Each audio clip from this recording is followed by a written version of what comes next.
Hey, gang, this week's episode is brought to you by 417 Helmets. It's collectible helmets and more. Mini football helmets from just about every dead and forgotten football league you've ever heard of.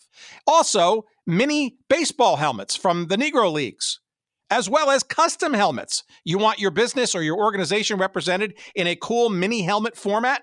Hey, check them out. 417helmets.com. Promo code GOODSEATS for 10% off all of your purchases. And now, here's our show. September 28th, 1972. It's Game 8 of hockey's Summit Series. The best of Canada against the best of the Soviet Union. After 7 games, each side has 3 wins and a tie.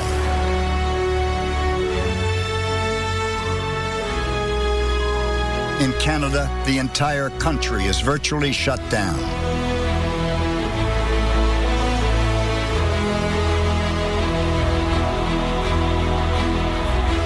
The nation's cultural identity on the line.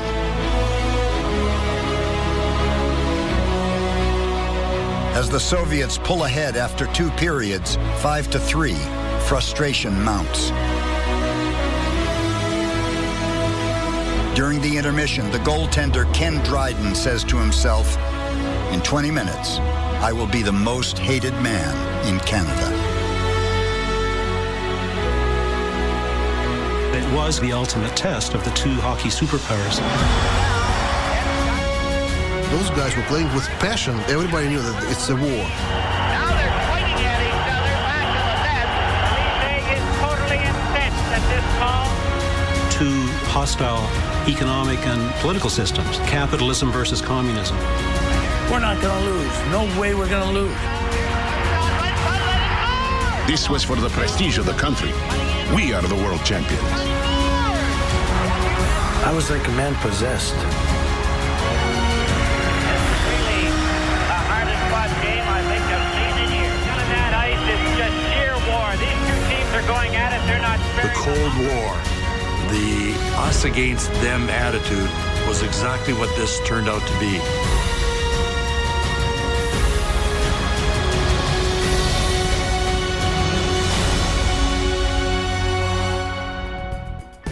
Welcome to Good Seats Still Available, a curious little podcast devoted to exploring what used to be in professional sports. Here's your host, Tim Hanlon.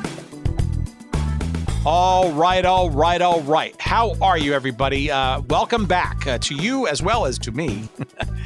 We are indeed back. Happy 4th of July in the United States as we drop this on Monday, the 4th of July, 2022. My name is Tim Hanlon, and it, of course, is Good Seats Still Available, the curious little podcast that is devoted to, say it with me, will you, what used to be in professional sports. Thanks for coming on by. We appreciate it.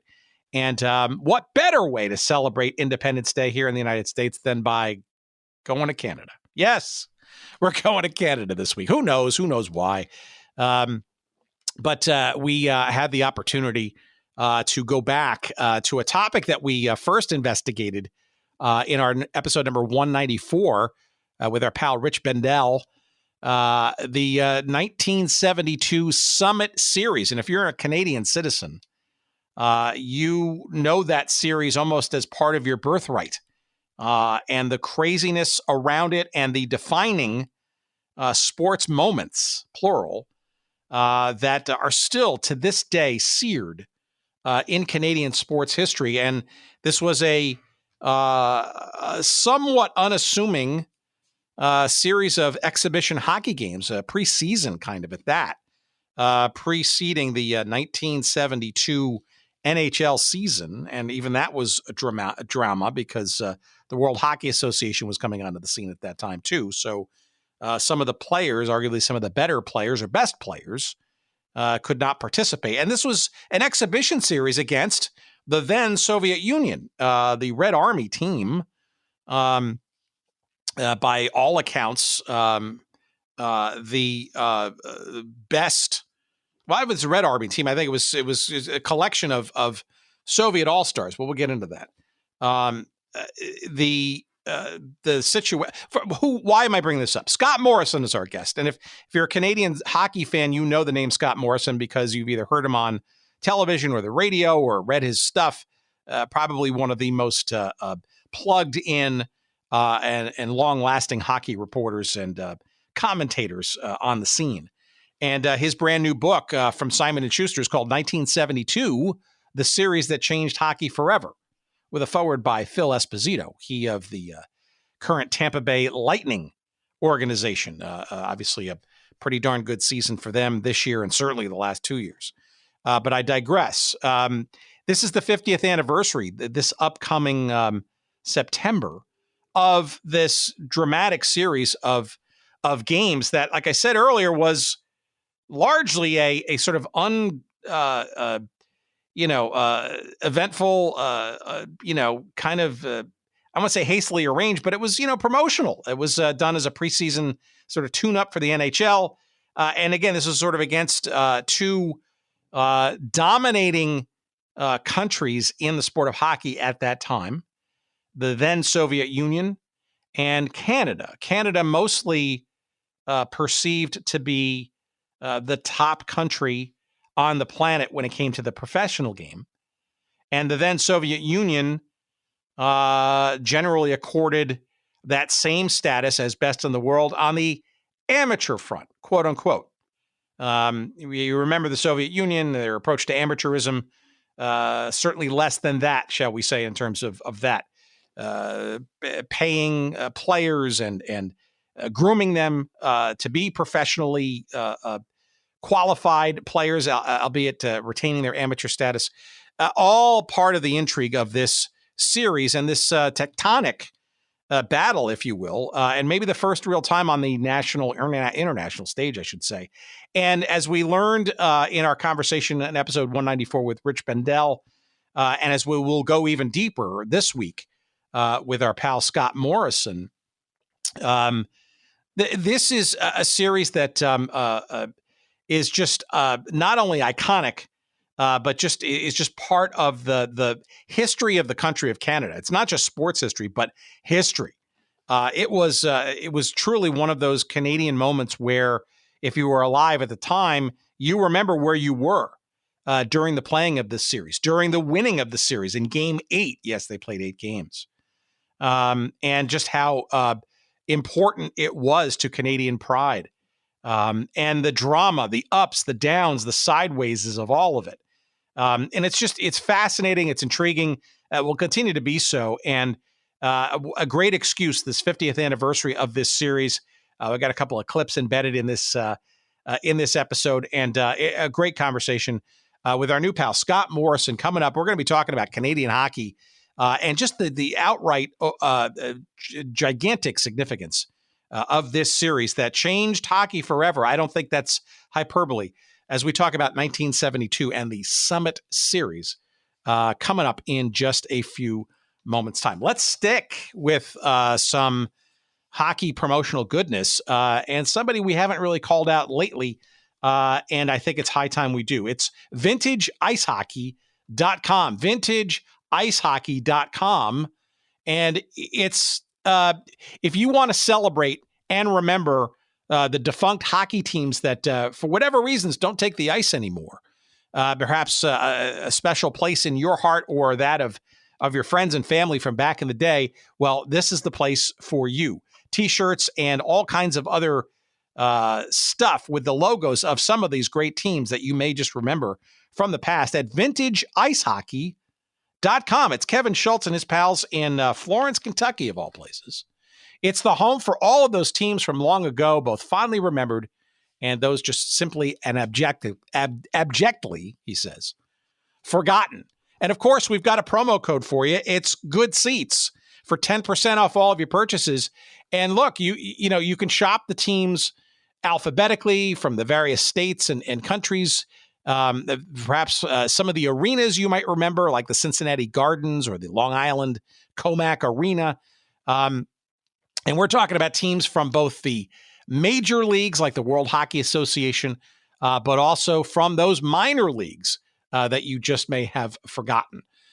It's an amazing assortment and an amazing collection of all of those teams you thought were forgotten for good, and they're all there for you. Skate on over to vintageicehockey.com, and don't forget to use the promo code early and often, as they say, and that promo code is Good Seats to save 10% off all of your purchases. Thank you to Kevin and all the team at vintageicehockey.com for their support of this week's and many weeks' versions of this little show.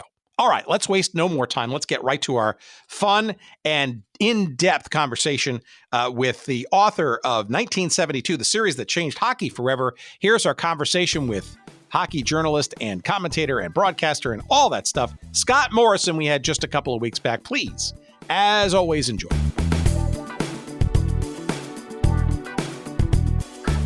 Why don't you give our audience a bit of a sense of your professional and maybe even personal background, and we'll use that sort of as the lead up as to how and why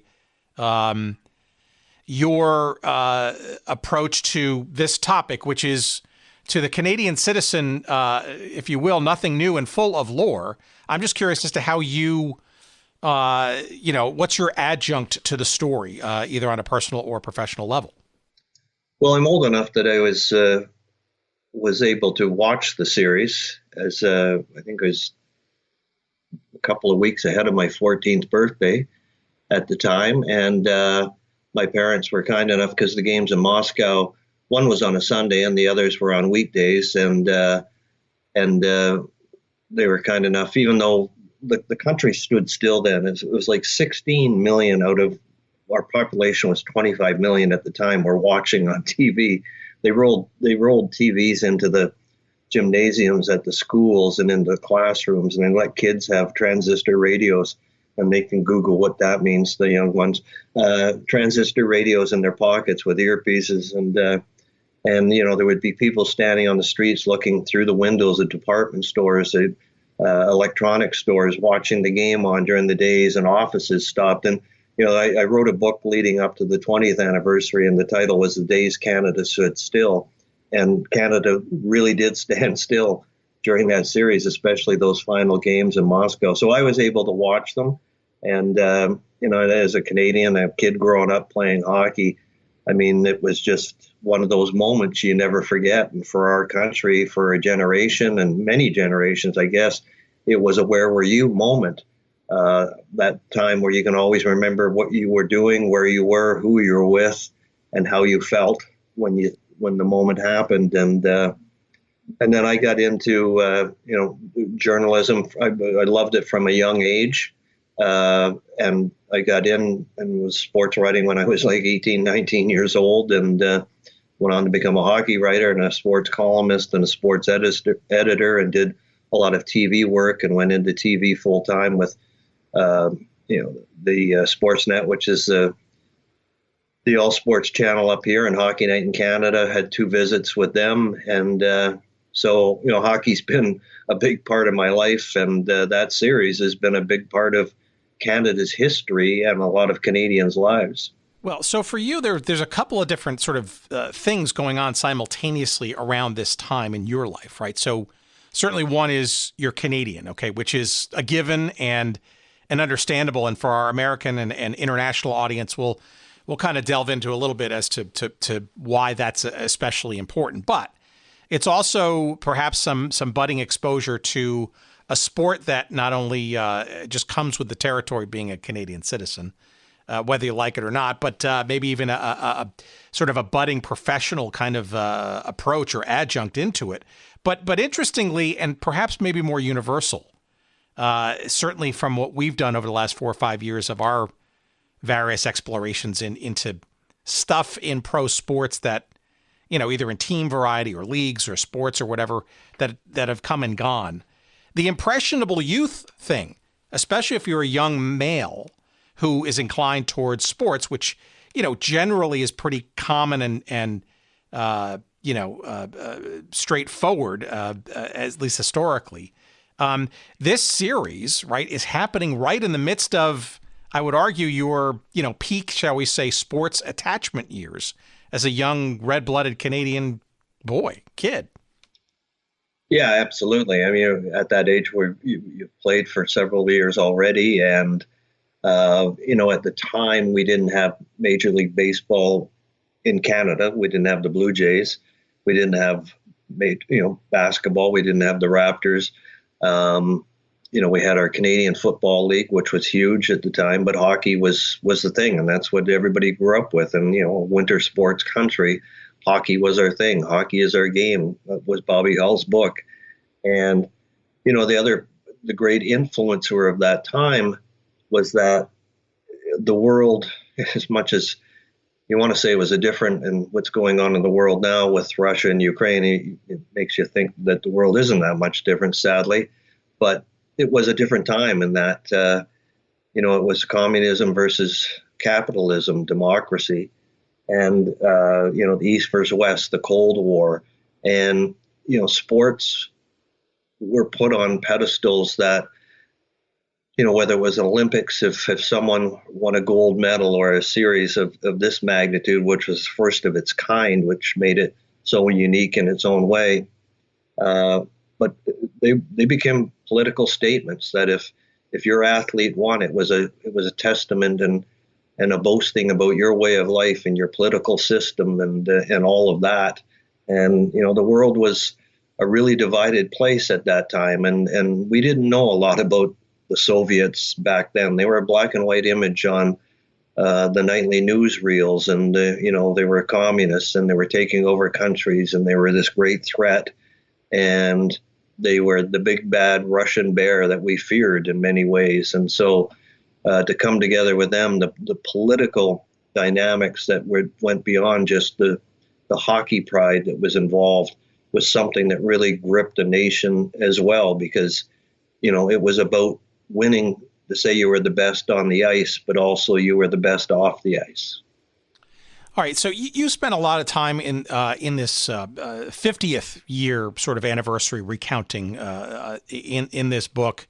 A great forward by the great Phil Esposito, who I, as a kid growing up in northern New Jersey, remember mostly as a New York Ranger, but obviously had a career, just a little bit of a career before even that. And afterwards, too, as we record this, still very much alive in his activities with the Lightning, both in management as well as broadcasting now. But you spend quite a bit of time, and for this earnest yet somewhat naive American sports fan, pretty eye-opening and educational as to sort of the I guess the origin story of why this series kind of was created in the first place, because I think it's lost on a lot of people, especially those who are relatively new to this story, that this was essentially set up as a quote unquote exhibition, and it became perhaps almost in real time something far bigger than that. But before we get into maybe that dynamic and how that sort of evolved, can you maybe for the audience give us a sense of why a series like this sort of came about? Because the sport of hockey in both its professional and amateur levels on the global stage, so to speak, I mean, there were various differences and disputes and I guess alternate approaches, I guess, to how one would sort of prove one's supremacy or competitiveness. And I think that's kind of lost on a lot of people as to sort of the somewhat complex setup between the pro game and the amateur, and frankly, the perceptions, I guess, of who's best in both or in total, all of it, leading up to this in 72. Yeah, I was just going to say, Tim, that, I mentioned just how, the politics was the undercurrent of all of this, and that, the international bragging rights when you could put a gold medal around your athlete or win a series like this or a world championship. And the backdrop of that series was an international chess match between, and this, the Americans can relate to this, of Bobby Fischer versus Boris Spassky on the international stage. And who would think that a chess match would make front page news across a continent and two continents? And yet it did, because it was America versus the Soviets with that Cold War backdrop. And it was all about winning, and how important that was to, again, as I said earlier, affirming your way of life and your politics. So that was another series that was going on that, when you put that context to it, you just say, well, it was a different time then in the mindset. But, the series came about because for a lot of different reasons. From the Soviets' perspective, they had been late coming to the hockey scene back in the 40s, 50s, but they quickly were dominating it, and they were winning Olympic golds all the time and world championships all the time. Although ironically in 72, after the series was announced, they lost to the Czechs, but they felt it was time that they needed to move on to another level to prove their supremacy, to play the best on the other side of the world. And at that time, it was by and large the Canadians that were playing in the National Hockey League, and to show that they belonged, that they were the best in the world. And so they dropped the broad hint that was picked up by the Canadian government. And at the time, a lot of things were happening in a bad way in our country. We had an FLQ crisis where there was a kidnapping and a murder of politicians. In 1970, there was a bit of a divide in the country over language and whatnot. And the prime minister at the time, Pierre Trudeau, whose son Justin is the prime minister right now, he had promised that he wanted to deliver something positive to the country, and that hockey was, as we mentioned off the top, was such an important part of what we were all about, that creating maybe a series like this might give the country a distraction and something to feel good about, because, as you mentioned, that the feeling was that our very best would easily walk over their best. They were amateurs, we were professionals, although they were professionals just without the title. And so it was the first time that our very best players were going to get a chance to play against them. And there was a great frustration in Canada at the time, because we were only allowed to send our best amateurs, and they were getting beaten year after year after year after year. And there was a thought, there was an inward look to see how we could improve at that level. And then when this idea of the series all came together, it just seemed like the perfect fit. And as I say, given the mindset of our country at the time, it felt like a big international victory like that. It became bigger than what was envisioned, but a victory in any way was going to be good for the psyche of our country. It needed a feel-good moment. So I guess put another way, right? The then Soviets were probably feeling quite comfortable in their competitiveness, given their dominance on the amateur world stage. And we put the term amateur in quotes, right? Because clearly the system in which they were being developed was very much akin to a professional organization in terms of full-time job and all that kind of stuff. Yet on the pro level, right? I think, coming out of the 1960s, you had the NHL finally expanding beyond its 6 teams at that point. I mean, it's arguably late to understand the idea of expansion and borders across both of Canada and the United States to kind of really explode as a sport. But in terms of the Canadian psyche, right, if you call it a true professional game, right, they're playing and dominating, frankly, the rosters of the National Hockey League, which nobody, I think, on the global hockey scene would deny was, and arguably still is, the best top-tier professional league in the world, right? So it's almost I guess, depending on who you're asking of these two nations, we're, quote-unquote, the best. And in their minds, each of their minds, they're both right, I guess, right? They were on their own stages. They were the best, no question. And I think the feeling was, and remember, again, because it's 1972 and you didn't have the World Wide Web, as we call it, and you didn't have a lot of international broadcasts, both sides didn't know a lot about each other. The Soviets certainly knew how good the NHL was, and they were exposed to it. We only saw the Soviets when, maybe in Olympics you might get a game here or there, a gold medal game would be on, or a game against Canada, but it's not like it is now where all the games were on TV. And so there was a bit of a mystery about them, but certainly from our side of it, it was we had this feeling that nobody was better than our best pros, and we knew our amateurs competed hard against them and often got close. So if they could get close, then the Soviets would never get close to our very best players. And that was a real big, sort of developing storyline of the whole tournament, was that everybody thought that our guys were going to just walk over them. And the players were told this. They heard it from the fans. They heard it from the media.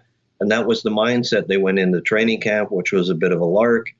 And they didn't expect that these guys were going to be as good as they were. And even when they sent scouts over to watch them pre-tournament, the Soviets, the masters of deception, really kind of painted themselves to be just a bunch of very untalented amateurs in the games and the practices that they saw. And so the scouts were, I don't want to say duped, but there was nothing there to see. And so the scouting reports didn't help to get the players in the right mindset to be ready for the tournament. So when they finally got to Montreal on September 2nd for that first game, the Canadians thought, it was going to be an easy exhibition. And back then, too, you have to remember that, the NHL players, a lot of them ran hockey schools in the summer. They worked on the family farms, those who came from rural areas. Some had jobs, promotional jobs with, quite often breweries and that type of thing. So they worked in their summer, and there wasn't summer ice to practice, and there weren't summer workout routines. And that's what training camp was for in the fall, was you played yourself into shape. And so when they finally got to that first game, it was one team was prepared for 9 or 10 months, and one team was not prepared, and it showed. And then all of a sudden, what was supposed to be that lark, that easy exhibition series, became very dramatic in a big time hurry. How did the series come about, and why was it,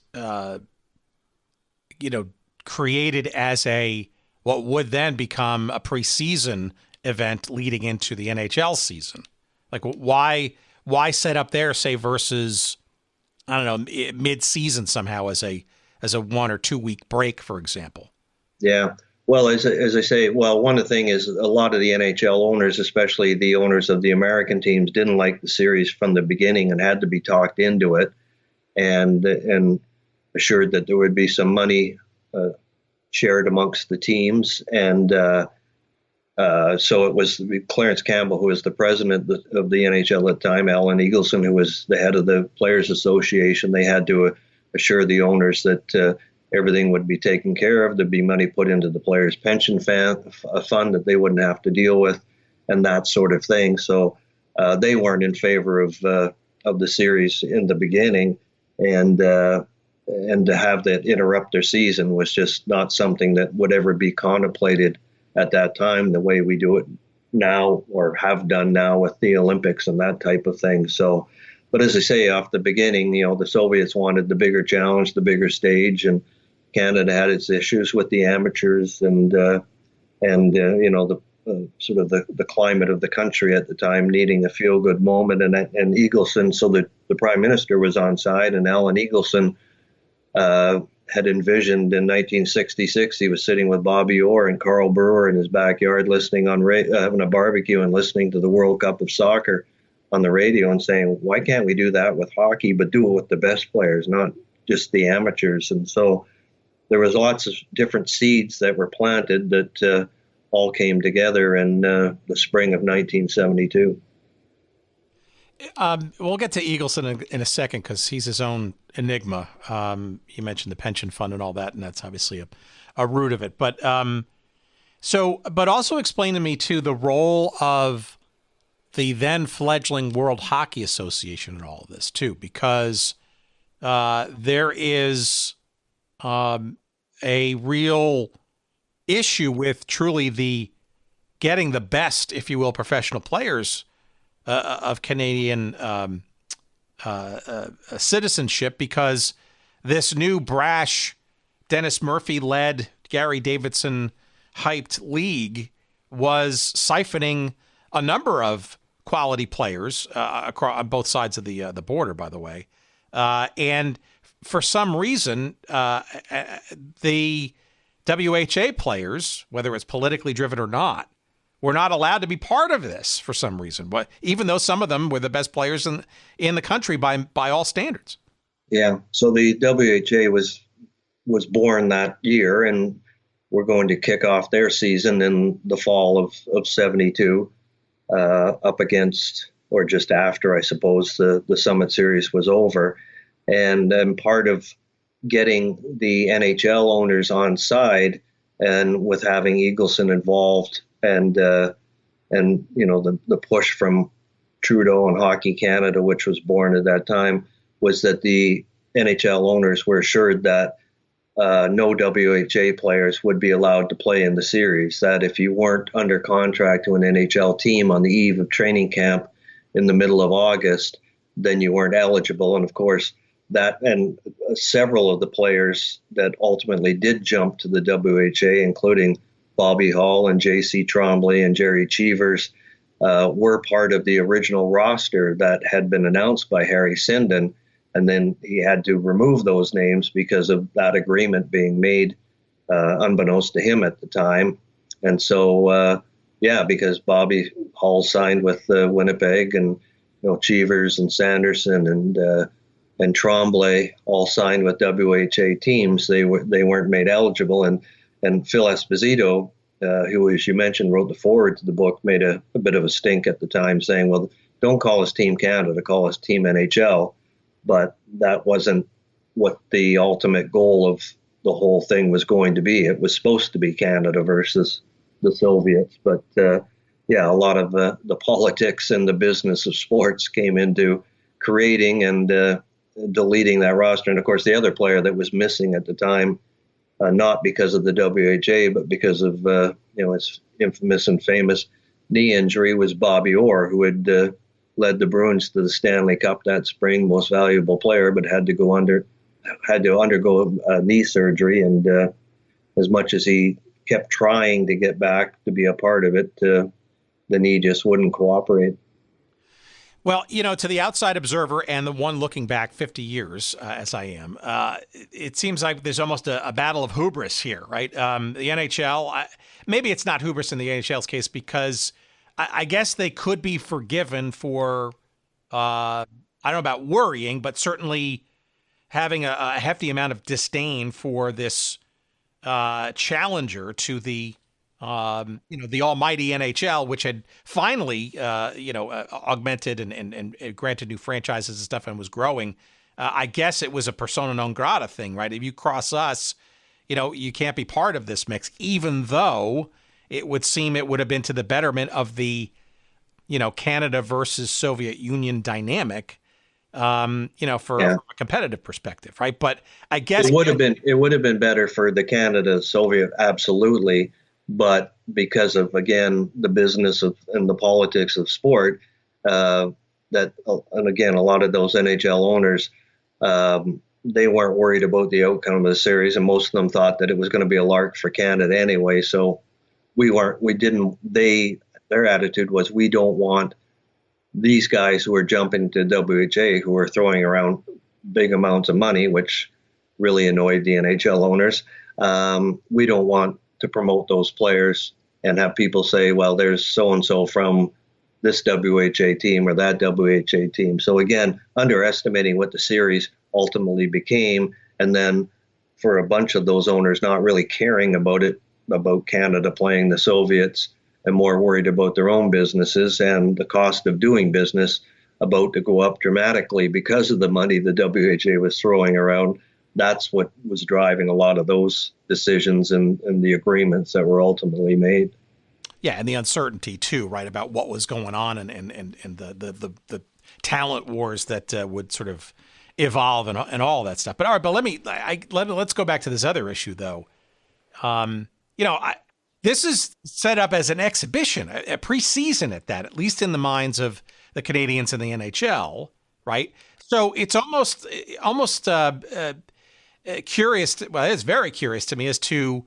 It almost feels to me like this was not even looked upon as frankly, as a big deal. I mean, promotionally, pretty interesting, and obviously there's some subtext or backdrop that you can sort of throw in there for promotional reasons to sell tickets. But, this series, obviously, once it got going, and certainly by the time it was over, was a whole lot more intense and significant and wrought with all kinds of other dimensions that were, I'm guessing, weren't even envisioned in the lead up to this, shall we say, interesting but not certainly, overwhelming exhibition series. Yeah, I think for many, again, that thought was that this was going to be, as Ken Dryden put it in the book, he said it was going to be a great series. It was going to be a showing of greatness in the minds of many of just how great these Canadian NHL players were and how they would dominate the Soviets and show the world that, we were the best and the best by, a country mile. And instead, it evolved into being a great series because of all the drama and how it unfolded, and because the Soviets were that close and that good. And there were some who cautioned before the series that those who had played or coached against the Soviets in international competition, who had coached in Europe, like Billy Harris, Brian Conacher, they had cautioned about, don't underestimate these guys, because they're not coming here to be embarrassed. They'll be in tip-top shape. They'll have prepared for months and months and months, which they did, and they're coming here to prove something. But the other noise was deafening, and not a lot of people were listening.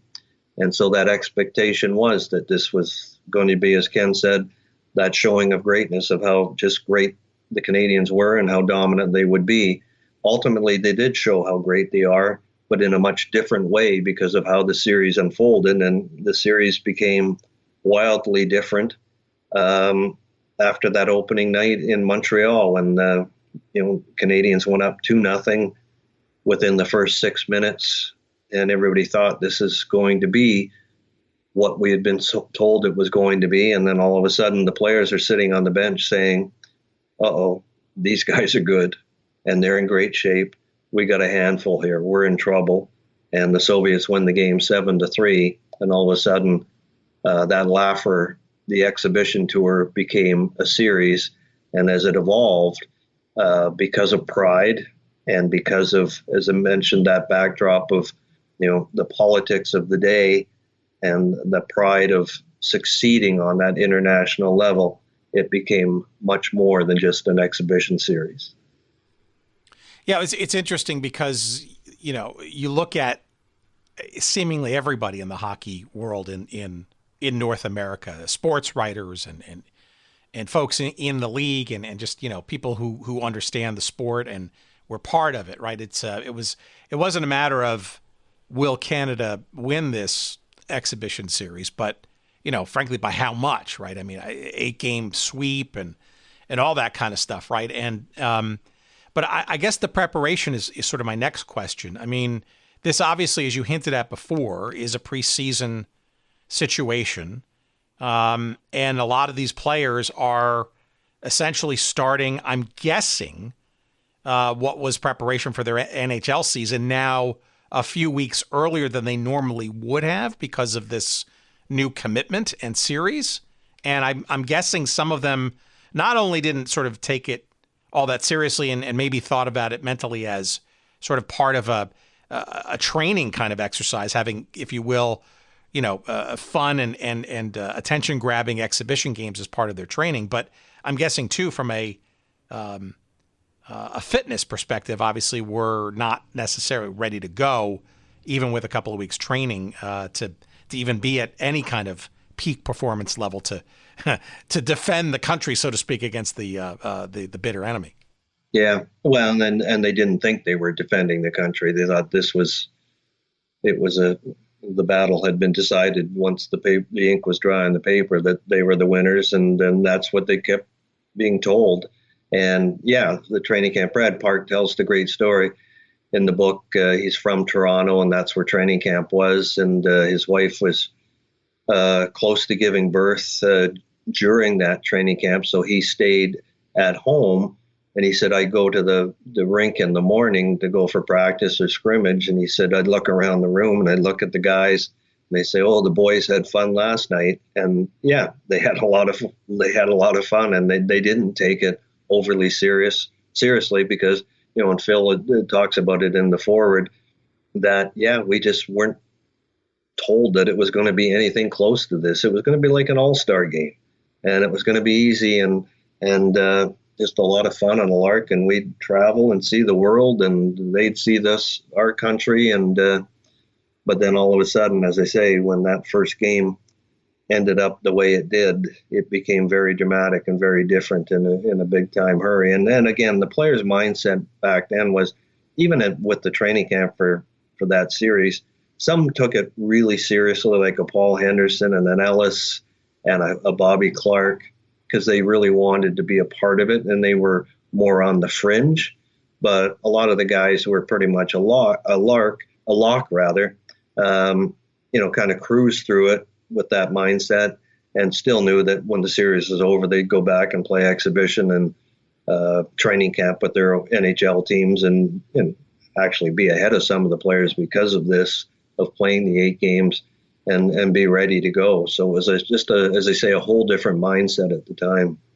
One seemingly minor thing, but it actually had some importance as the thing played out, were the rules that were agreed to. I think if I could sort of simplify it, you had sort of the international rules, which I'm guessing the Soviet team was most used to in the sort of any of the amateur play, like in the Olympics and World Championships and the like. And then there's the professional rules, which I guess are largely dominated by or were envisioned by the Canadians as being sort of the NHL rule book. Any sort of background or intrigue around that and maybe perhaps as to why ultimately the international rules were agreed to as being the manner of play?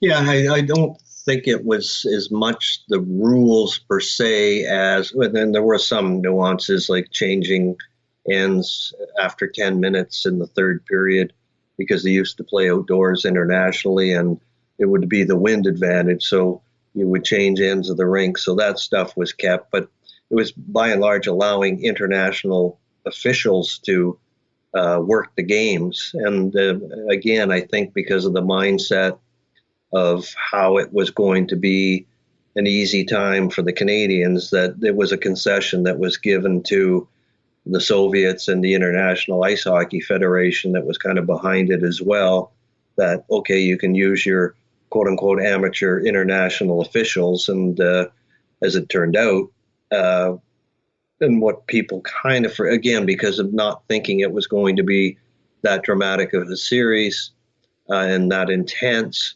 that I think people overlooked just how, thinking back, how a lot of Olympics and world championships were mismanaged by a lot of these officials. There was politics involved because some of the officials were from communist countries, and the feeling was that their judgment was impaired because of that, and who was playing.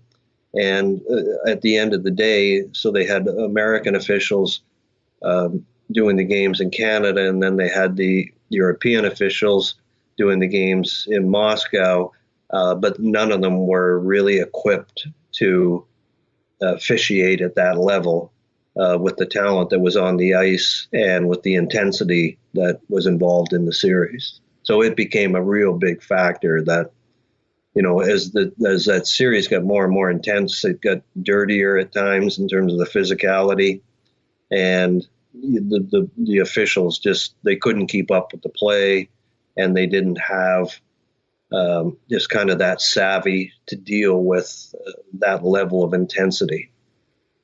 Well, we can get really granular about each of the 8 games, but that's why Scott has the book out. So friends, please, by all means, buy a copy and a few copies for your friends. And obviously we'll be promoting it before and after this conversation, Scott. So no worries there. But I do want to kind of circle around some of the what I think are key pivot points in this series. And I think you have to start obviously with game 1, and you kind of hinted at it, but September 2nd, 1972, in a somewhat warmer than normal or usual Montreal Forum. I guess the coronation is sort of set for the Canadiens, right?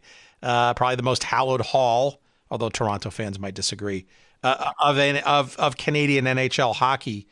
And you mentioned some of the, I guess, sandbagging, if you will, of the Soviet team that is not showing their sort of their full colors. But I don't know if that was the case and that was how the early part of the game played out. But going up 2-0 and relatively quickly, the Canadian team probably gave them a lot of comfort that all was going to go according to plan and then some. But that's not how the game ultimately panned out. And is it fair to say that this game really set the tone all of a sudden, perhaps, as to what really was going to go on? No, absolutely. And it was shocking. And it was shocking, I think, in some ways to the Soviets. And it was, incredibly shocking to an entire nation, all of Canada, and certainly the players. And, the Canadians, they were anxious to get going because they were tired of the training camp and they just wanted to get playing and get this thing going. And the Soviets admitted to, who we talked to, that, they had nerves, understandably, going into that game. And, the building was electric. As Ken Dryden said, there's different nights when you were in the Montreal Forum. There was a Wednesday night in the regular season, then there was a Saturday night in the playoffs. And he said this was somehow bigger than a Saturday night in the playoffs against Boston, and just the anticipation and all of that this was finally happening, that our best were going to play, their best, but they're amateurs, and we were going to show the world. And 30 seconds in, it's 1-0, and 6 minutes in, it's 2-0. But as I mentioned earlier, the players knew that the score was deceiving, that these guys were good. And if they lost the nerves and they settled in, that this was going to be a series, because they were in such great condition. They had such great skill. They didn't come as advertised. And, the players were sitting on the bench just saying, we're winded and we're spent. And these guys are just coming at us in waves. So they knew very quickly in that game. The fans may not have. Well, certainly when it was 2-0, they thought, yeah, this is what we expected and hoped and wanted. But the players knew differently. And then it ultimately ended up that, the Soviets won 7-3. Canada battled hard, but they just didn't have, they weren't in the condition to deal with them, probably mentally as much as physically, and certainly physically, to deal with the Soviets. And 7-3, and the entire nation is in shock. Why do you think it went so spectacularly wrong? And am I reading too much into why the building was so warm that evening? I mean, I guess it's probably earlier than normal for the NHL season to begin in Montreal, but I think also the Forum at that time, or maybe ever, and it's old and it's didn't have air conditioning either, right? So yeah, I think I read also in your book that there were the temperature inside the building was easily in the 90 degree, maybe even more Fahrenheit region. That's gotta be unnerving for. That just seems like that would have a draining effect on a lot of players. Yeah, totally. And again, when you're not in your peak condition, and then it's, the temperature is, that great. And no, they didn't have the air conditioning that they didn't chill the buildings or have the ability to chill the buildings they did now. And, Brad Park talked in the book. He said the day before the game, he said, we're sitting out on a patio having a sandwich and a beer. And he says, it's like 80, 90 degrees. This is great. And then again, nobody factored that into how things might unfold in that first game. And one side was in tremendous shape and the other side wasn't. And it took a toll on them. And for that game, the Canadians only dressed 5 defensemen. And that group was totally spent by the end of the game because of the wave upon wave of the Soviets. So, yeah, the weather, again, it's September 2nd, so you never know what you're going to get. But there's always the possibility it's going to be red hot, and it was. And they never played games at that time. So, because training camp was always arrived much later. So that was another factor in how everything unfolded. Tell me the immediate aftermath. I mean, the beauty, I guess, of this series was there was not a whole lot of time between these games to kind of stew and fester and I guess contemplate too much about what went wrong and perhaps tackle it and try to change game plan and stuff. The next game was 2 days later in Toronto. But what was the immediate aftermath? I'm sure the press was just beside themselves. Yeah, the media coverage was maybe cruel is the right word. It was probably accurate, but it was cruel. And a lot of the media people who had suggested this was going to be a walkover were maybe feeling a bit humiliated themselves. And the country was very shocked and angry. The media coverage was similar. I mean, even the players talked about how after that game they saw their family and their family was abusing them, saying, yeah, like, you guys are an embarrassment. What's going on here? Like, how can you do this? And so they flew out to Toronto, and on the plane on that ride, Harry Sinden, the coach, and John Ferguson, the assistant coach, had long conversations and deep into the night about what they had to do to try. And they realized just how the conditioning was a huge factor and that the Soviets were much better. And Harry had played internationally. So he had a sense going into it, but nobody knew. And Ken Dryden says this in the book too. He says even because he'd played against them internationally a few years earlier with the Canadian national team, and he said, but he says I couldn't really measure. I knew how good they were, but I couldn't, in my mind, measure how good they would be against the best NHLers. So I was cautious, but I wasn't afraid. I didn't know quite how to measure it up and how we should feel or tell anybody else how they should feel. But they were a scared group when they got to Toronto. They had a closed practice, and Harry had made decisions at that time that one of the things, he said, because again, the mindset of going into that series, in the first game, they didn't think about defending. They just thought about scoring and that they were going to run up this big number. And obviously that didn't happen, and it happened in the reverse. And so for game two, all of a sudden he said, we realized we have to start thinking about defending, that we're not going to run up big numbers every night. We'll get our numbers, they'll get theirs, but we have to defend. And so he brought a much tougher lineup and a much more defensive oriented lineup into that game two in Toronto, which, a lot of people said, you can't call it must win because you got a lot of games ahead of you, but to fall behind 2-0 and all of a sudden with the drama and the pressures that built after one game, if it wasn't must win, the series certainly hinged on what happened in that game, or would hinge.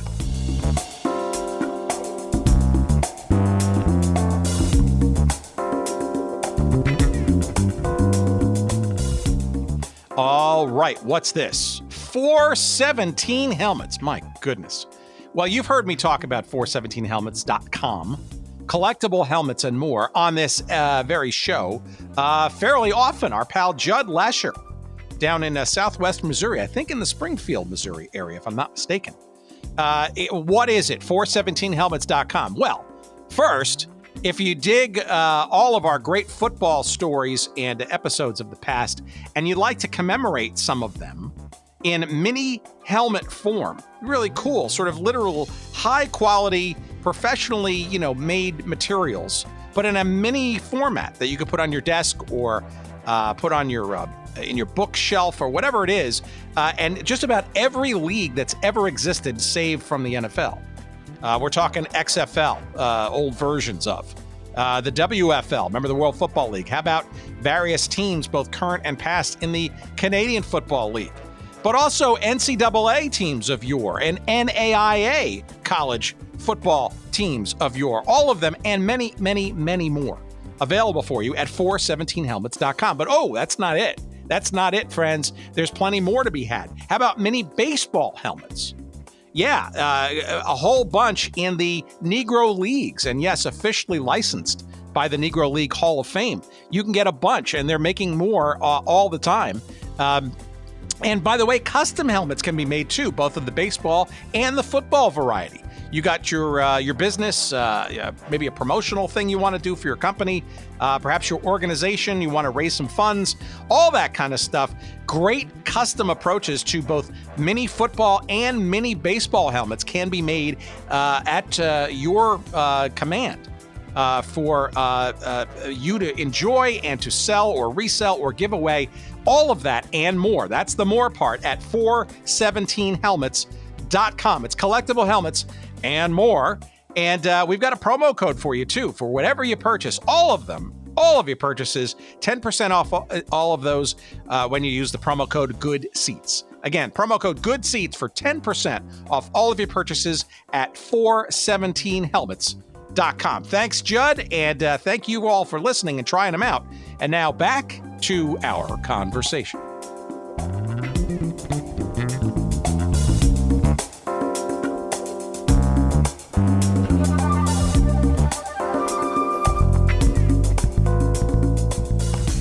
What changed in Game 2 in terms of the play? I know the Russian coach was apoplectic about the refereeing, which I guess, depending on your perspective, was either theatrics or grounded in something, perhaps. You had mentioned, I think there were American referees for that game, so the intrigue there. But what?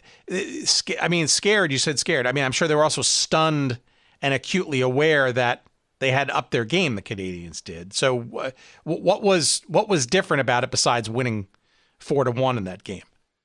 Well, Tony Esposito was great in goal. That was one thing. As they say, they had a better attention to detail defensively, and they played a much more physical game, and that really upset the Soviets and the American officials. And one of them, Steve Dowling, was on the verge of becoming an NHL official.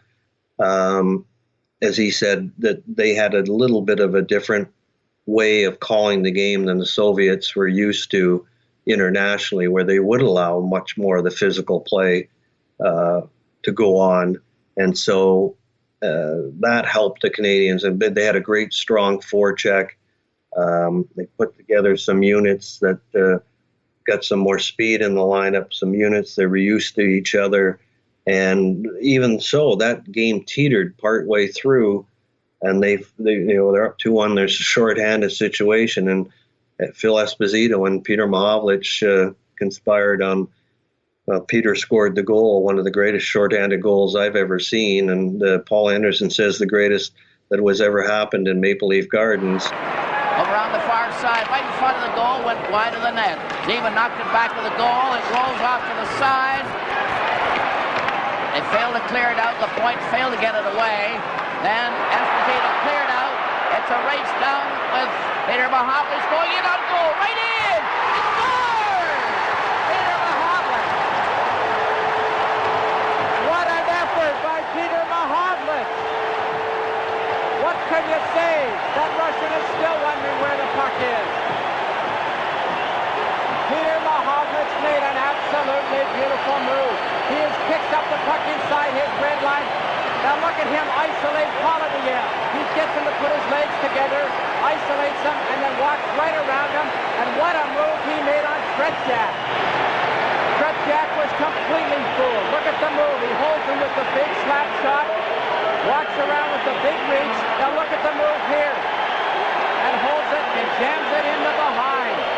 That got them out of some potential trouble and ultimately helped to seal the victory. But yeah, they just changed their mindset a little bit differently. They changed their roster for it. They added that sixth defenseman, which was a big difference from the first game.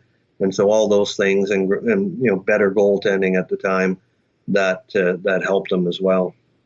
All right. So if you can recall then the aftermath press-wise from that game, was this then now, okay, course corrected, we're on our game now, all's going to be good? Or I'm just curious as to the tide. Was it sort of maybe correcting back to normalcy, or at least to even keel? Was there less worry and fret perhaps after the stun of the first game, or I'm just really curious as to the extent that what sort of the immediate aftermath of that second game was like. given that it was a win versus that dramatic loss in that first one? Well, there was relief, that's for sure. I think amongst the team and certainly amongst the fans. And I think in the media, there was a thought that, and I'm sure with a lot of the fans as well, that, okay, these guys they figured it out and they got surprised in the first one, but now they've got it figured out. Everything's under control. But the players knew this was still going to be really tough. So they weren't overconfident, or they felt good that they got that win. It took a bit of the heat off, but they knew that this was going to be a battle. They weren't misled by the result by any stretch and thinking that they had this series under control. They knew that it was going to be tough. Well, and Winnipeg was certainly interesting because it was the only tie 2 days later after that, on September 6th. And in some respects, if you're making the movie, Rocky style, shall we say, you kind of have the first the first round, the second round, and this third round, right, where the Canadians actually had a couple of leads and gave up, if I'm not mistaken, 2 shorthanded goals and a tie. And again, there was no overtime. I'm curious as to why that wasn't part of the agreement as well. But it almost feels to me like if there's anything that maybe sets the scene for the rest of the series, it's this, that like this is going to be, we're in for the long haul for this, because you're seeing these 2 best of the best really start to duke it out now and ending in a tie. I mean, my goodness. Certainly been a number of close calls in this one at either end. Goalkeeping has really been tremendous. Petrov is ready for the face-off for the Soviet. Got the draw, but was knocked back to Bergman. Bergman is grabbed by Petrov and hauled down. The puck is in the corner. Bergman ran at his check. Petrov, and the puck is back in the corner. Mihailov covered, and the game is over. And it's ended in a 4-4 tie. Canada 4, the USSR 4. And that's a fair appraisal of a tremendous struggle. 2 teams are tired, but put up a tremendous effort. But the final score, Canada 4 and the Soviets 4. This is Game 3 from Winnipeg. Yeah, they were up 4-2 in the third period, and it ends up 4-4. And, the backdrop to that was Bobby Hull was sitting in the stands watching it with the owner of the Winnipeg Jets. So there was an uproar in the country from the moment Bobby wasn't on the roster to right through the Winnipeg and beyond. And they had some entrepreneur created buttons, and there was billboards in the various cities across the country to Hull with Russia. And so that was, again, so here's another dodgy effort, and the players were really spent. I know Phil said after that game he was just absolutely exhausted, and because that's 3 games every second day, that's a busy schedule, especially when you're not in great shape. And so they were spent and they were nervous, and again, as I say, they weren't kidding themselves that this was going to be any easier than what they were seeing. So that was a disappointing result, and then they go into Vancouver, and then it got really goofy. All right, well, let's talk about that, because this is the last game of the Canadian side of the series. It's in Vancouver, as you mentioned, and, we're talking about pivot points here. Maybe a little bit about the game, and then, frankly, even before the teams go back to the dressing room, the fans kind of, I think, really set the tone as a send-off for the Canadian team, and it ain't sort of good luck, boys. No, anything but. And, you went from shock of Game 1 to relief of Game 2 to disappointment of Game 3. And then by the time it got to Vancouver, I think a lot of fans were feeling like this team had let them down, that they weren't trying, they weren't performing at the level they should be. A lot of people didn't realize or weren't accepting the notion that the Soviets were really, really good. It was that our guys weren't good enough or weren't performing well enough. And there was more anger at them than there was acknowledgement of how good the Soviets were. And it was a crowd that came in with a bad attitude in Vancouver that night. And I remember Peter Mahovlich telling me that he didn't play that game. And he was sitting in the stands, and he said, you could just feel the vibe in the building. They were ready to pounce on us. And when they got off to a bad start, the booing started, and it just got worse and worse. And despite the score being 5-3 when it was over, it was a lopsided game. You know, Canadians had a lot of shots, but it wasn't like, it didn't feel like they were ever going to get back in it. It was a lopsided result. And so they just had a cascade of boos from start to finish. And it was I guess it was maybe that Vancouver crowd was speaking for the nation at that time, that it was an angry and bitter and disappointed group. And of course, after that game, Phil Esposito had his impassioned speech on national TV in the country where he told the fans, he said that, you know, we are trying.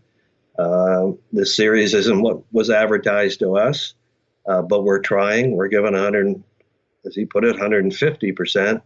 But these other guys are good, and you got to realize that. But that doesn't mean we're not going to stop trying. For the people across Canada, we tried. We did our best. And for the people that boo us, geez, all of us guys are really disheartened, and we're disillusioned, and we're disappointed in some of the people. We cannot believe the bad press we've got, the booing we've gotten in our own buildings.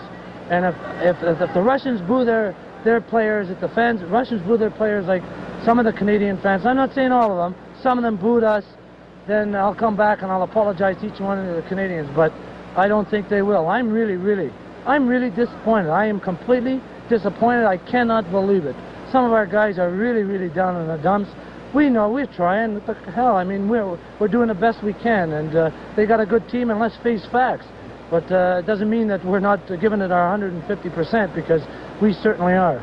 Well, I think, Phil, the disappointment is a natural thing, because the whole thing was an unexpected thing. We all live with the National Hockey League. We've all been so proud over the years how great they are. It's unexpected because of the press said that we were so good, or not one of us guys said we were good. No, this is the thing. This is the thing that I'm, on behalf of the fans, I must say that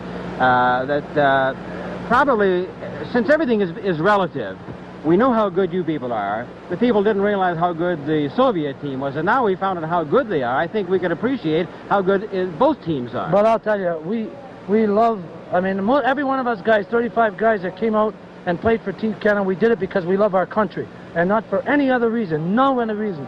They can throw the money for the pension fund out the window, they can throw anything they want out the window. We came because we love Canada. And even though we play in the United States and we earn money in the United States, Canada is still our home, and that's the only reason we come. And I don't think it's fair that we should be booed. Well, Phil, I'm sure that the people can see from these sweat just pouring off your face that you and all your players have given 100%, and we look forward to some great games from you and the rest of your gang when you get over to Moscow, and we can wish you the very best of luck. John, keep working hard. We're going to get better, I know. Attaboy. Thank you very much, Phil. And I think it wasn't so much a speech that was a turning point for the players, but it might have been a turning point for the fans, because it was a much different mindset of the country by the time they got to Moscow. All right, I'm really intrigued by the interlude of 2 weeks, which seems interminable given how rapidly the first 4 games got played out.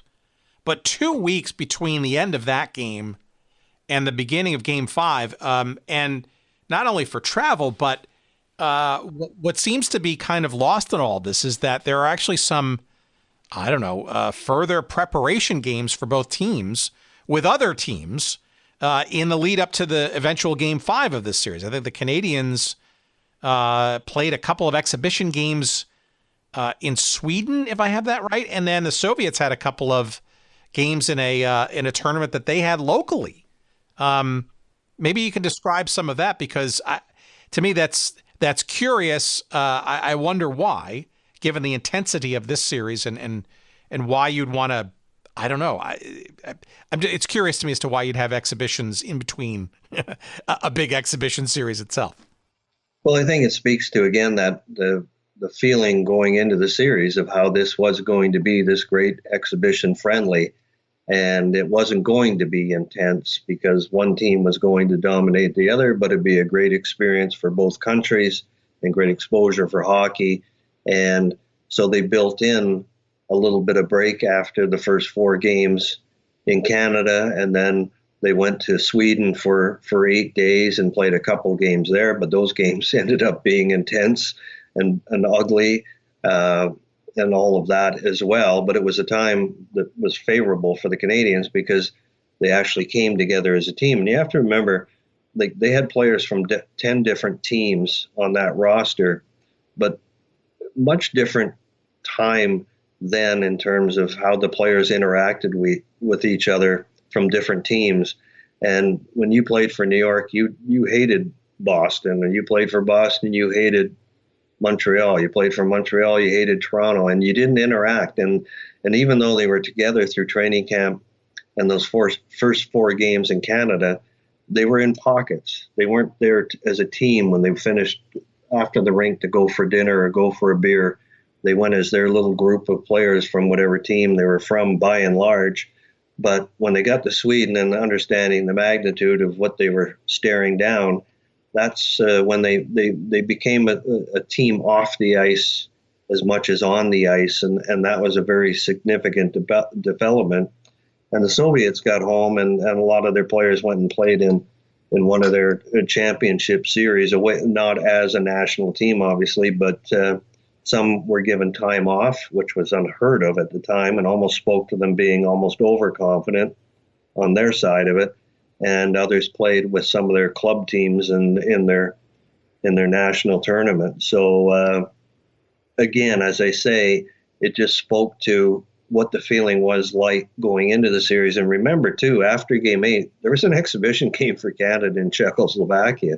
So, like, you would never schedule that thinking you were going to have 8 dramatic games with the intensity and pressure and everything else. So that was all part of just sort of how everybody misread the tea leaves going into the setting this whole thing up. Well, one interesting point with the final 4 games of this series is that unlike the Tour of Canada arenas, all 4 of these games were going to be played in Moscow in the same place, the Luzhniki. Or is that how you say it? Luzhniki. Thank you.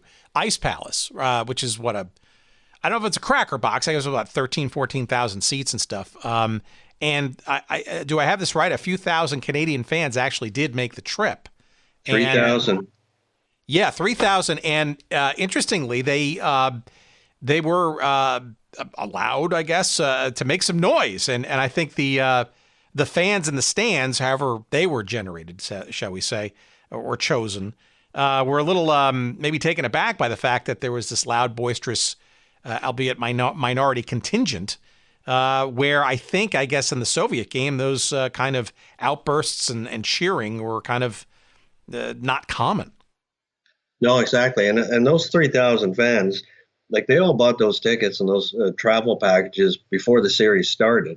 So they lucked out in that it became the drama that it became and the historical series that it became. I mean, they were, again, going over. And you have to remember, too, in 72, not a lot of people would travel to, certainly the Soviet Union at that time, communist country, Iron Curtain and all of that. So it wasn't a favored travel destination. But, for some that are a little more adventurous than others, it would be intriguing. And again, going over and watching the hockey, a lot of people thought it'd be a great lark, but they walked into something that was spectacular. And yeah, the Soviet, certainly in the first games, the Soviet audience was a very quiet group. A lot of them were politicians, part of the Politburo, that type of thing. And, Brezhnev, who was running the country, and his lieutenants were sitting in private boxes watching it. And, the most animated they would typically get, and I think it still happens today, is that when they see something on the ice they don't like, whether it's a hit or a missed call by the official, that they whistle or we boo and cheer. And they're a much more reserved group. So Yeah, the players obviously had seen from being in Canada what the fans could be like, Canadian fans, but the Soviets themselves, it was an eye-opener for a lot of them to have these 3,000 come in there, and they'd be surrounded. They were put in one section, and they'd have Red Army soldiers around them to make sure that they didn't get too rowdy and all the rest of it. But they had a profound influence on that series, because in that fifth game, the Canadians played very well because they came out of Sweden and that 2-week break that you mentioned, feeling that they were a cohesive group. They understood, obviously, the challenge that was up ahead of them, and they come together as a group, and they were in better physical condition. And they got ahead in that game, and they blew a big lead. And there was turmoil on the team because, again, the coaching staff had realized early, but they didn't really commit to it till they got to that Sweden training camp, which was supposed to be, again, a vacation for them, but it wasn't that at all. It was vacation or exhibition games and training camp. But they realized that they had they had a 35-man roster in training camp. They had to trim that down to a workable size and just say, you're the 21, 22, 23 guys that are going to appear in these final 4 games, because we just can't appease everybody. And, they were promised that everybody would play, but it's not going to happen. We can't win if that's the case. We have to be a smaller group, a team. And so they had a lot of unhappy players around them, and defections happened after that fifth game. But they ended up blowing that lead in the game and losing 5-4. But one important thing, and every player I talked to and coach said that what happened at the end of that game, as dejected and angry as they were at themselves for allowing the lead to go, they felt good about themselves in terms of their conditioning and how they were playing. They could smarten up. But as they left the ice, unlike Vancouver, where they got booed off the ice, those 3,000 fans stood and cheered them.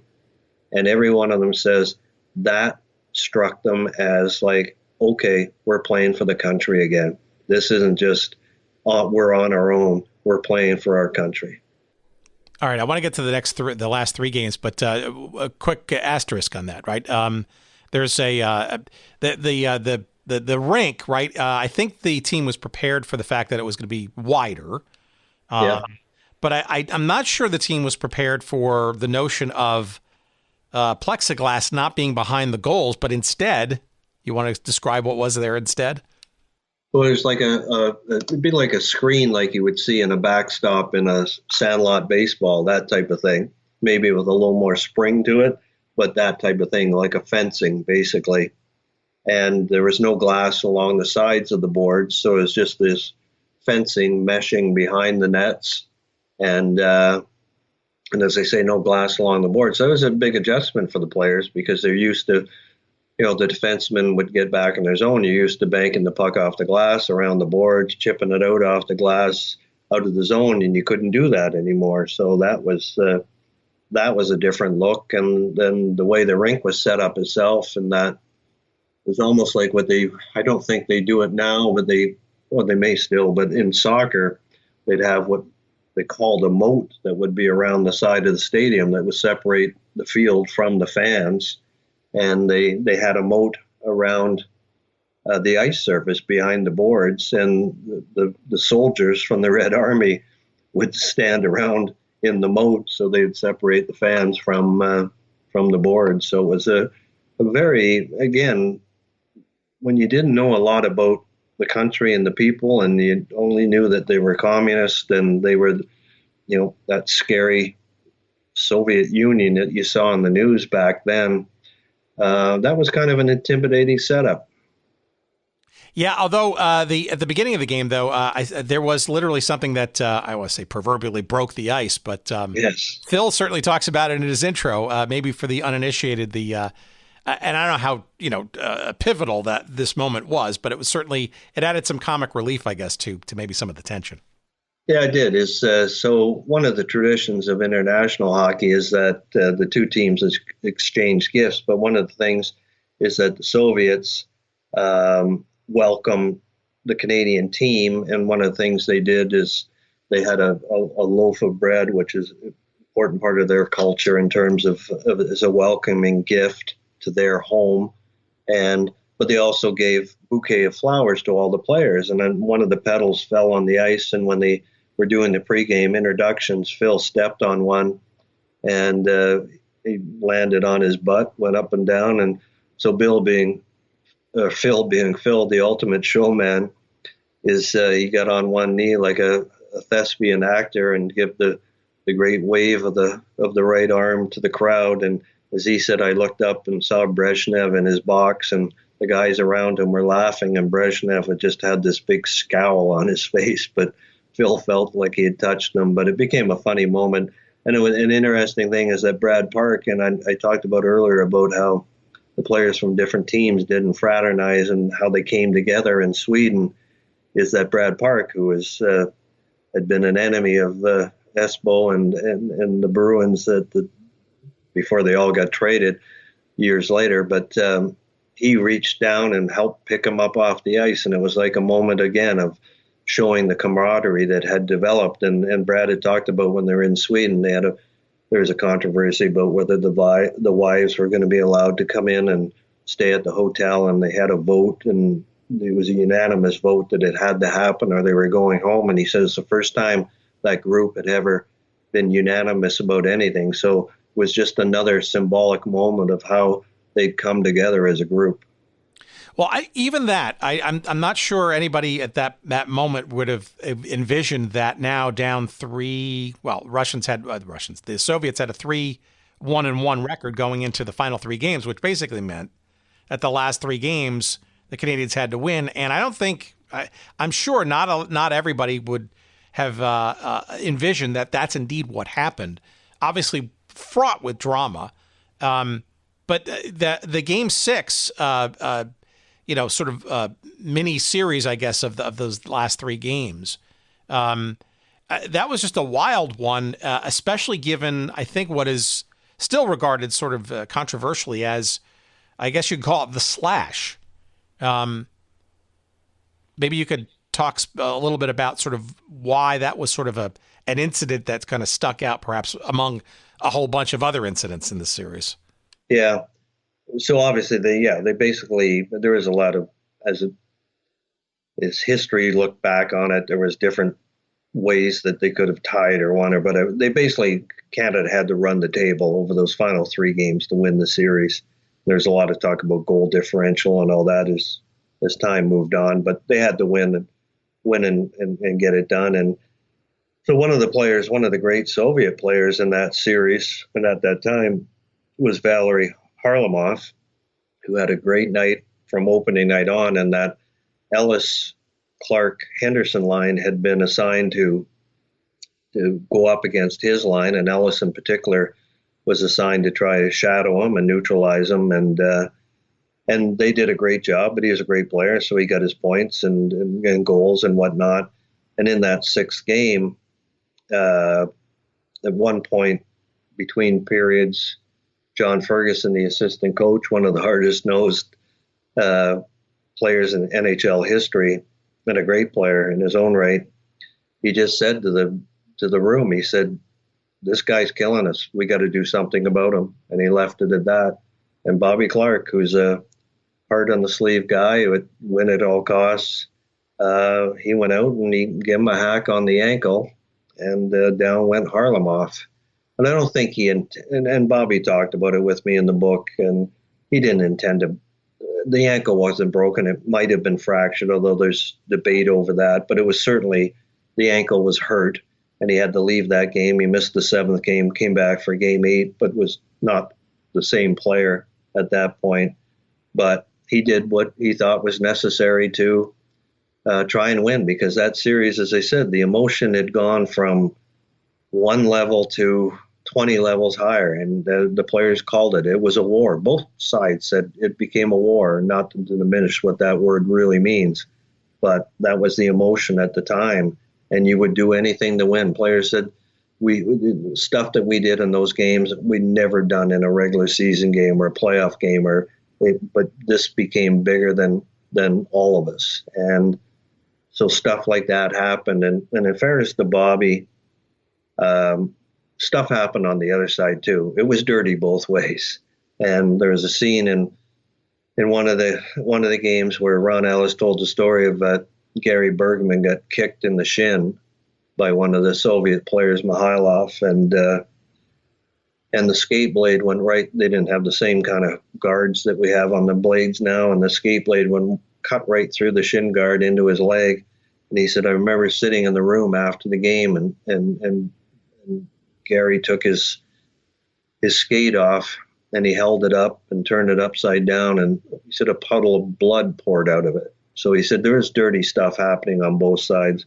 And the Bobby one didn't get quite the acknowledgement at the time because I think everybody was caught up in the emotion, but it was only over time that people looked back and started to talk about it. So again, it was, I think it just speaks to what the pressures and the emotion and all the rest of what was going on for those players, just how intense it was. Well, and I'm sure Harlamov and the Soviets were clearly on the side of it being a targeted kind of. Oh, absolutely. I mean, they were probably playing that to the hilt. Indeed, there's no way that you're going to have any kind of agreement as to the accidental or intentional nature of this, right? And I'm sure that's all part of the intrigue and, frankly, now the lore of this game. Yeah. 50 years on. Yeah, absolutely. I mean, Bobby knew what he's doing, and he admits to it, and he has no apologies for it. And some of the players, Paul Henderson was one at times, has come out and said that he didn't like it. And Bobby says, I have no apologies. He said, we might not have won the series without it. And they did stuff to us, and or to the Canadians, rather, and that's how it was unfolding at the time. It was, and again, it speaks to the officiating. It speaks to just how that series became the greatest of all time because of all the elements involved. All right. Well, let's cul-de-sac this in games 7 and 8. A couple of interesting things that stick out. In 7, I do know that there was this the game where there was the goal light went on but off, and there was a controversy as to whether a goal had been scored? That was in game 8. That was in game 8. I'm sorry. So game 7 was sort of the Canada won 4-3. And the highlight of that game, so Paul Henderson scored. He'd actually given Canada the 4-1 lead in game 5, which they blew the lead. So he would have had the game-winning goal there had they held on. He scored the game-winning goal in game 6.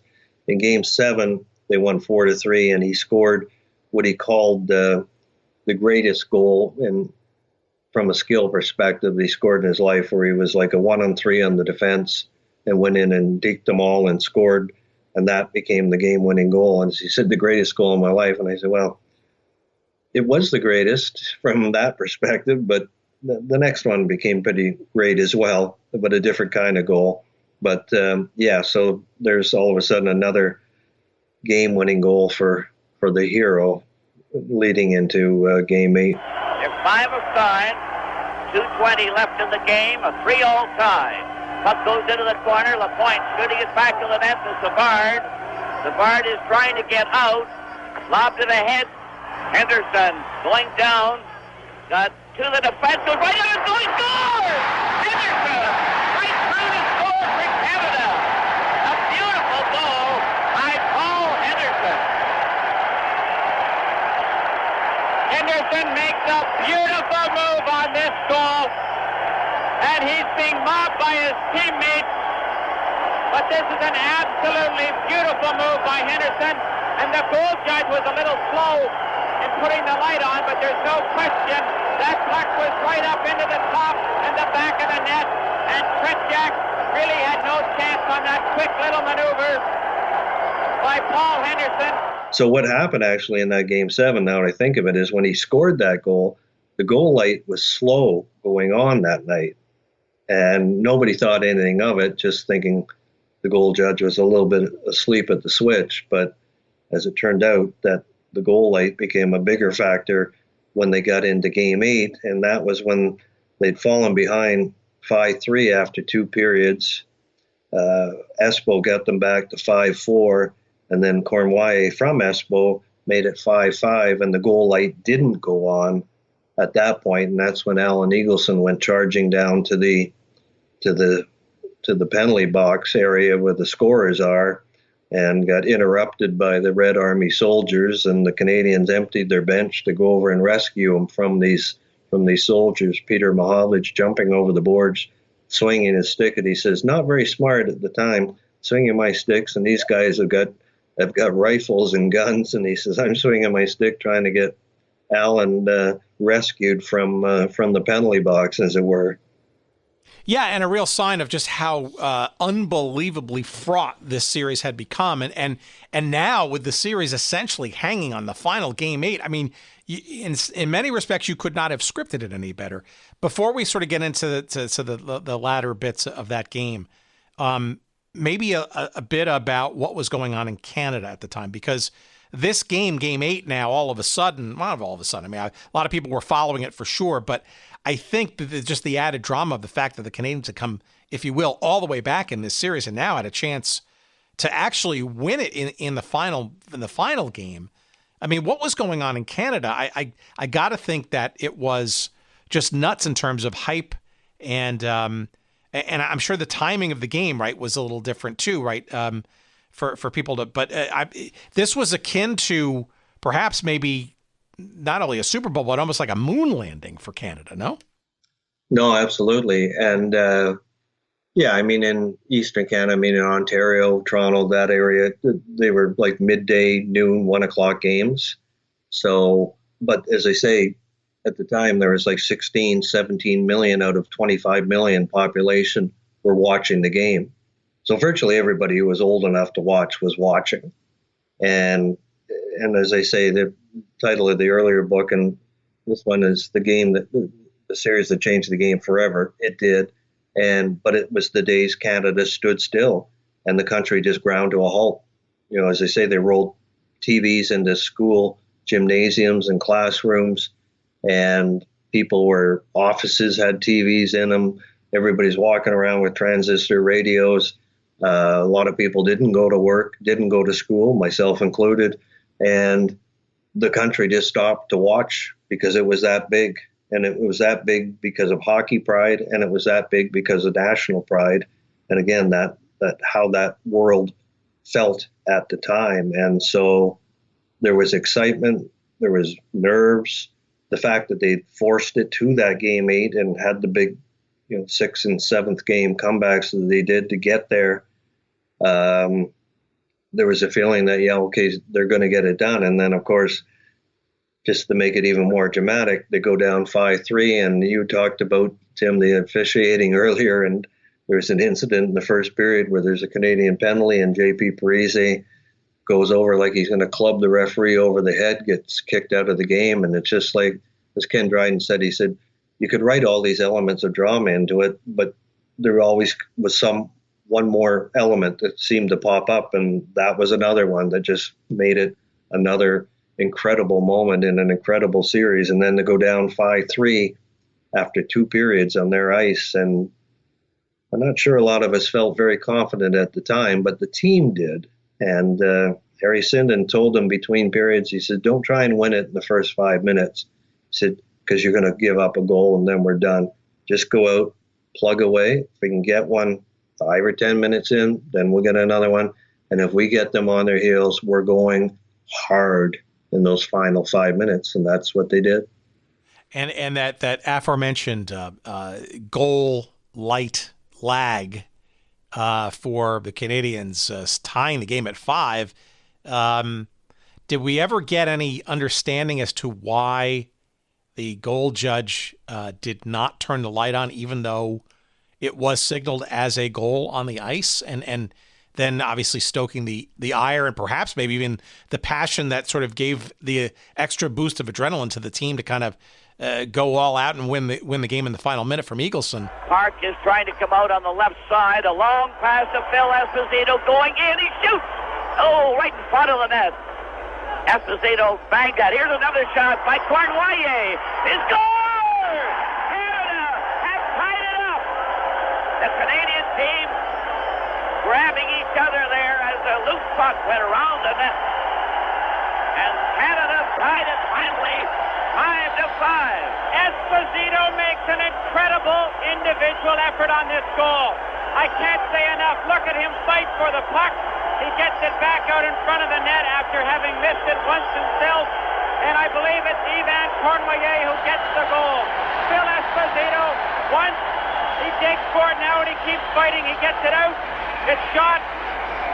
And Cornwallis puts the backhander into the goal.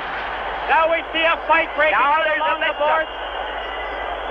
A mix-up on the far side. The Canadian team are mixing it up with the spectators, and I believe Alan Eagleson is in on it over there as far as we can tell. And the Canadian team are all over there. When that rumpus started, whatever it was, nobody knows. But Canada tied that score at 12:56. And it appeared to be Cornwallis who got the goal. There's a wild scramble around the Soviet net. Apparently, the police were trying to throw Eagleson out. And that's when the reserves from the Canadian team came over there to help out. Was there any understanding as to what was going on in that goal judge's? I mean, was it one too many vodkas before the game? What was any knowledge of what was going on there? Or was it? Well, the sense of it may have been that, it could have been a faulty light, given that it was a rickety arena, or he might have been afraid to put the light on, given what the climate in his country was, in a communist country, saying, I'm not going to be the one to call it a goal. Although the referees said after, or one of the referees said after that, there was no doubt in our mind, I had signaled goal, it was a goal. But when you're used to the North American way of seeing that light go on, you, especially with the tension that was involved at that point, you want to see that light go on. So I can understand how Eagleson reacted the way he did, and the bench did as well. So there was a lot of hijinks that happened during the games in Russia and the off days in Russia. So the feeling was that might have been just one more hijink to try and poke the bear a little bit and get them off their game and disturbed and distracted, given that it was finally tied up. And clearly, I think, for an American fan of hockey or just sports in general, I think the only sort of analogy that maybe even comes reasonably close to that final goal scored in the final minute of the final game by Paul Henderson, not only in terms of the photo taken by photographer Frank Lennon, which is iconic and I think is on so many sports fans' desktops or posters or whatever. It's an iconic picture. Is the call of the game and the call of that final goal by the legendary Foster Hewitt. Now, it's so interesting, by the way, watching the footage of those games and the Sovietness of the broadcast, because it's all via satellite. There's some the coloring is certainly more austere than today's modern presentation. Certainly plenty of interruptions and connection disruptions in the process. But and I think it's also, from an American perspective, certainly not a hyped call by any means. But if you maybe, the analogy maybe is kind of like the Al Michaels calling that 1980 win over the Soviet Union at the Olympics in Lake Placid. Certainly a lot of passion there. But I think the way it's understated, the way Hewitt does it, but it's certainly, you can hear the import of the call and that goal. And it's no less dramatic. It's just not, it's very sort of plain spoken in terms of its delivery, but it's still fraught with emotion and relief or whatever else you want to throw against that iconic call. And the Cornwallis has it on that wing. Here's a shot. Henderson made a wild stab for it and fell. Here's another shot. Right in front of the score. Henderson has scored for Canada. Henderson right in front of the net. And the fans of the team are going wild. Henderson right in front of the Soviet goal. The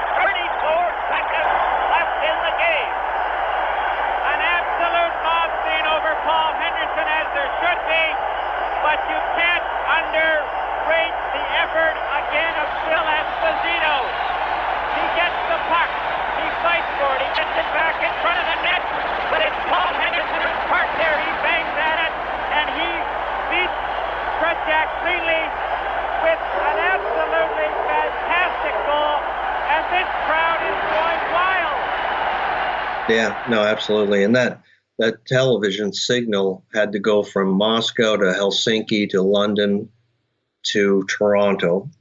So there was a lot of, and of course, 50 years ago, a lot of disconnections could happen. So you had some broken pictures and all of that. And as a fan back home, that had to be unnerving, right? Just the tense moments of that game and just goes in and out. But it was what you're used to, right?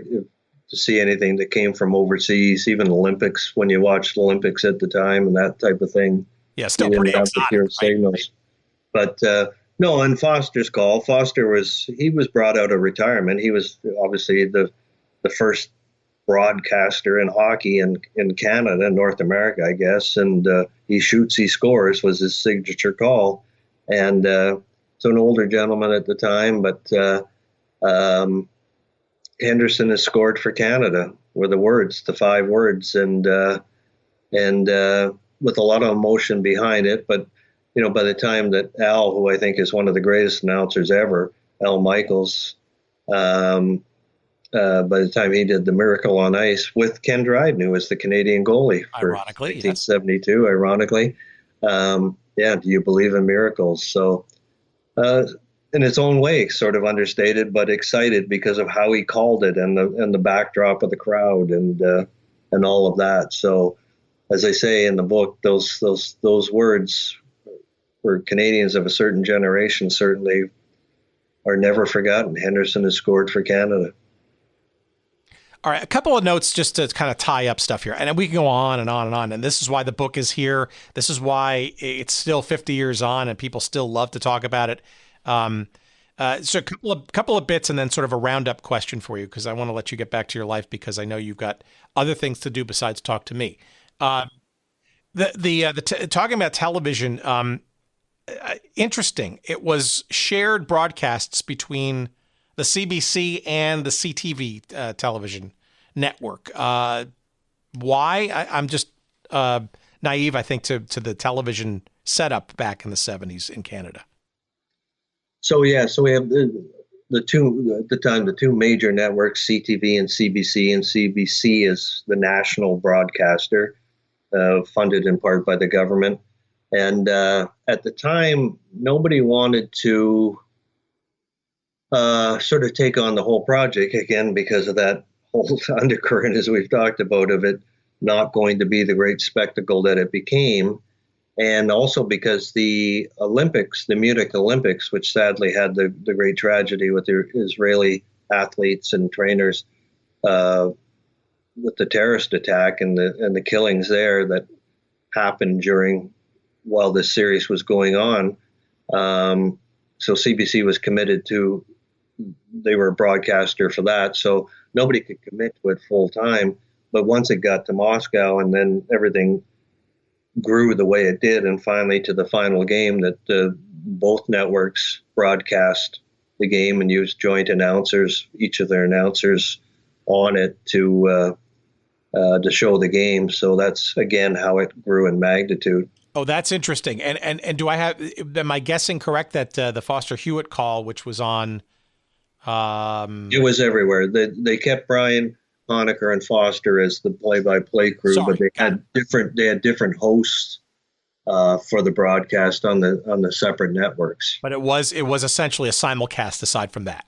Yes. Interesting. And it's also interesting too, as an American fans might remember, there's some idiosyncrasies about the game's availability here. I do know, for example, in Chicago, one of the UHF stations, Channel 44, picked up a couple of the games, and I think even in Boston, WSBK, which is, I think, Channel 38, known as a superstation, ultimately when cable came along, they actually produced some of all the Canadian games, and they had their own local broadcasters calling that as well. They couldn't do that for the Soviet versions, but I do know there was a lot of redistribution. I think PBS here in the U.S., the public broadcasting system, picked up those remaining 4 games. And so I'm sure there are, to the hockey fans in the United States that were around at that time, that might be their memories of this contest, even though it was raging in Canada.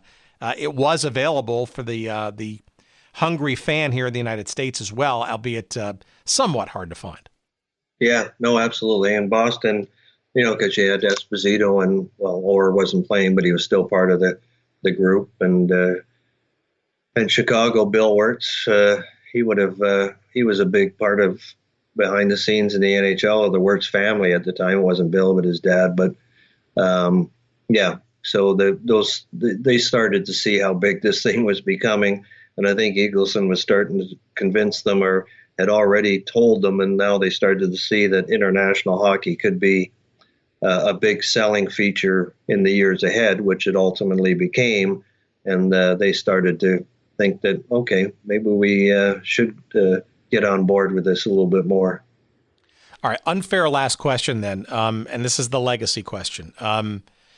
We're still talking about this series 50 years on. I think to a whole generation or two of fans, either of just the Canadian citizenship variety, of the sports fandom variety, and certainly of hockey aficionados, all three of those and then some, it says something that this is still as alive and robust a memory and conversation and reminiscences of anything in Canadian sports history, or certainly among the top ones. Why do you think that is, and what do you think the lasting legacy of this series was? Because it certainly didn't seem like it was going to be that impactful when it was set up in the beginning. No, it was going to be great, but great in a different way, and it became great in a much different way, and a greater way, because of the drama. It was the first of its kind. It'll never be recaptured. Because of everything that's changed, it'll never happen again. And it's a where were you moment for hockey fans, and certainly Canadian hockey fans. And it changed the game. It changed the game in terms of how we appreciated how they played, how they trained, what they did off ice, on ice in practice, their style of play. And similarly, they gained appreciation for how North Americans, I'll call it, but Canadians obviously at the time played. And then out of it, we had this great exchange of, Canada Cups were born, and Europeans were allowed in the NHL. And, for a while it was, from the communist countries, the players had to defect. And then all of a sudden, when the Iron Curtain went down, they became a big part of it. And as Phil Esposito says in the book, we look at them as players. We don't call them a Russian or a Czech or a Swede or a Canadian or an American. We just call them a great player. And they all want the same goal, to win a Stanley Cup or an Olympic gold. So many barriers and were broken down, and they may have happened over time, but that series accelerated everything. And as I say, changed the game on so many levels. And, from the Canadian perspective, provided a feel-good moment that the country needed. And, you talked about it earlier, Tim, that, it's, for certain points of American history, depending the Kennedy assassination for a generation is, well, you remember where you were at that moment, the man on the moon. For Canadians, because hockey is such a big part of our culture, we had Vimy Ridge, but that was long before a lot of us. And but then we have Henderson scoring the goal is a seminal Canadian moment. And there's other moments obviously that resonate in the wrong way, but in the positive way, that's something that lives on forever. And hockey is such a big part of our culture, that to be able to succeed at that level of the way it unfolded and the way the world was, and then, as I say, the profound changes that it brought on and off the ice. That's why we keep talking about it. And Phil said if we lost, we wouldn't be talking about it. It still would have had an impact, but we might not be celebrating it quite the same way. But we celebrate it because it was the greatest ever.